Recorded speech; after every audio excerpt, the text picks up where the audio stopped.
up, everybody? Today is Wednesday, July 13th, 2022, and I'm bringing you your daily wrap today. We got the CPI report today, and it was really high. Year-over-year inflation now about 9.1%.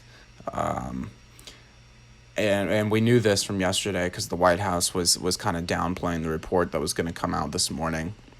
But let's get into it. So stocks dip in choppy session after red-hot inflation data. You also saw some earnings come out today. We'll get into that too. Some more for tomorrow.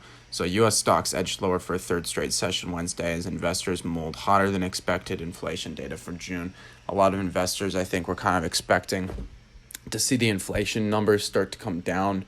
The White House came out yesterday and said not so fast, but they said that this data is already outdated. So they were trying to cover their tracks, really, but I mean, it's still not a good look. So the S&P was down about 0.5%. The Dow Jones was down about 0.7%. The NASDAQ was down 0.2%. But the inflation numbers were not good.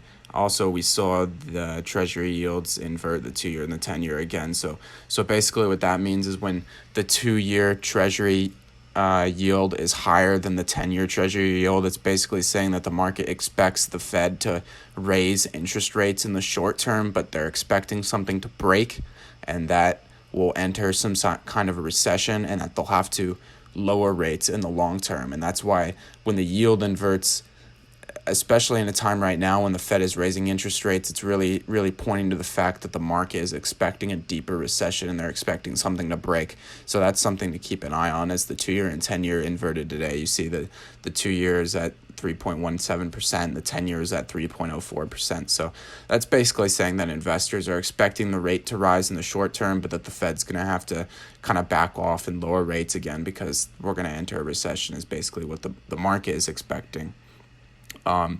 So the euro fell below parity or a 1-to-1 value with the dollar on Wednesday. So while the dollar is weakening in real terms, in relative terms, the dollar is strengthening. So when you hear people saying that the dollar is strong right now, it doesn't necessarily mean that our currency is strong. Like, we're still facing economic crisis here domestically, and we're still seeing serious inflation of the dollar, but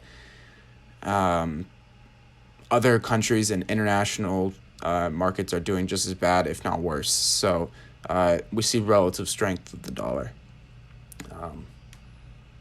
And it's the first time the currency's value has slipped below this mark since 2002, so that's quite significant. Let's check out some year-to-date numbers for the stock market real quick.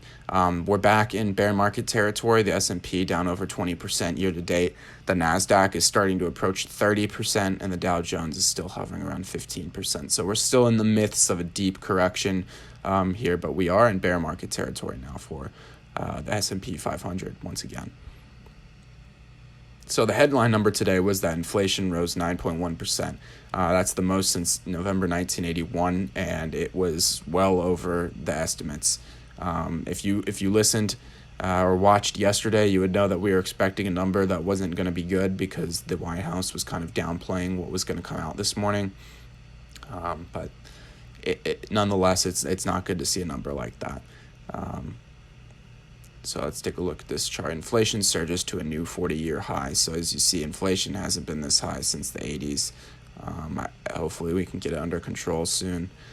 But as of now, it's not good for the American consumer. It's not good.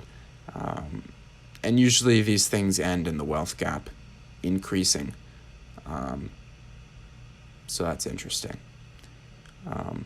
So in addition to the latest inflation print, a lineup of quarterly results are also in the queue for investors as major companies kickstart the new earnings season. So there's a lot happening in markets right now. There's a lot of factors playing a part in what's happening. So Delta Airlines reported earnings that missed expectations this morning as higher costs bit the airline, currently battling with excess demand and constrained capacity. And we saw Delta fall 4.7%. And Pepsi was another major company that reported today. they beat Wall Street evidence, but they warned of inflationary pressures on the business. So this is a stable business that saw their earnings grow, and they're still warning that inflation is putting pressure on the business. So that's going to be interesting to see how other companies report during earnings season in the coming weeks, and we'll have to see that as well. It definitely could have a negative impact on the market. So rising prices associated with inflation and higher interest rates will be in focus among investors as other big names across corporate America release results, and we'll get into some of them that'll report tomorrow. So let's just go into the charts real quick here. So this was the S&P 500 today. We opened well below where we had closed yesterday. This is where we closed yesterday. This is where we opened this morning. So you see, we bought through the morning up to about where we closed yesterday and even a little bit higher. And then we sold back off to about where we had closed yesterday, and then sold, and then rebought to that level, and then sold off, and we ended down. So the S&P 500 actually ended down about 0.45%. So slight down day, 3 straight down days in a row after what we saw as a rally in the beginning of July. It'll just be interesting to keep our eyes on as earnings season continues to roll around, especially after that disappointing CPI report. So let's take a look at Bitcoin. This is just a daily candle chart of Bitcoin. This was the last time it was consolidating after a big sell-off, and then it sold off to the level we're at right now, and it looks like it's still in the range. You see where it bounced off that bottom of the range, and that's where we're kind of hovering at right now. Currently, Bitcoin's at 19,600, just about.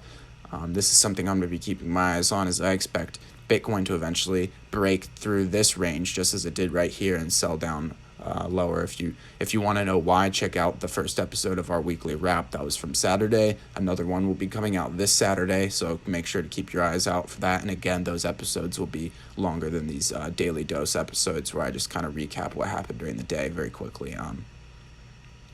So right now Bitcoin's still in a range, but still looking like the trend is bearish. If we zoom out, the trend is most definitely bearish. So there's not really any indication for us to say that Bitcoin would go bullish at this point in time, but just something to keep our minds on. So before we wrap, let's just take a look at some of the companies that are reporting tomorrow. JP Morgan Chase is reporting tomorrow.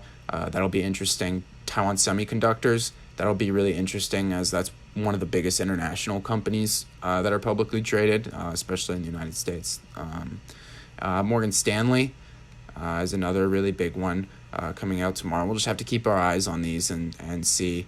Obviously, we know inflation is putting a lot of pressure on these businesses, both domestically and abroad, and so it's just something we'll have to keep our eyes on. So don't be sure to miss the Daily Dose tomorrow. Thank you for joining me today.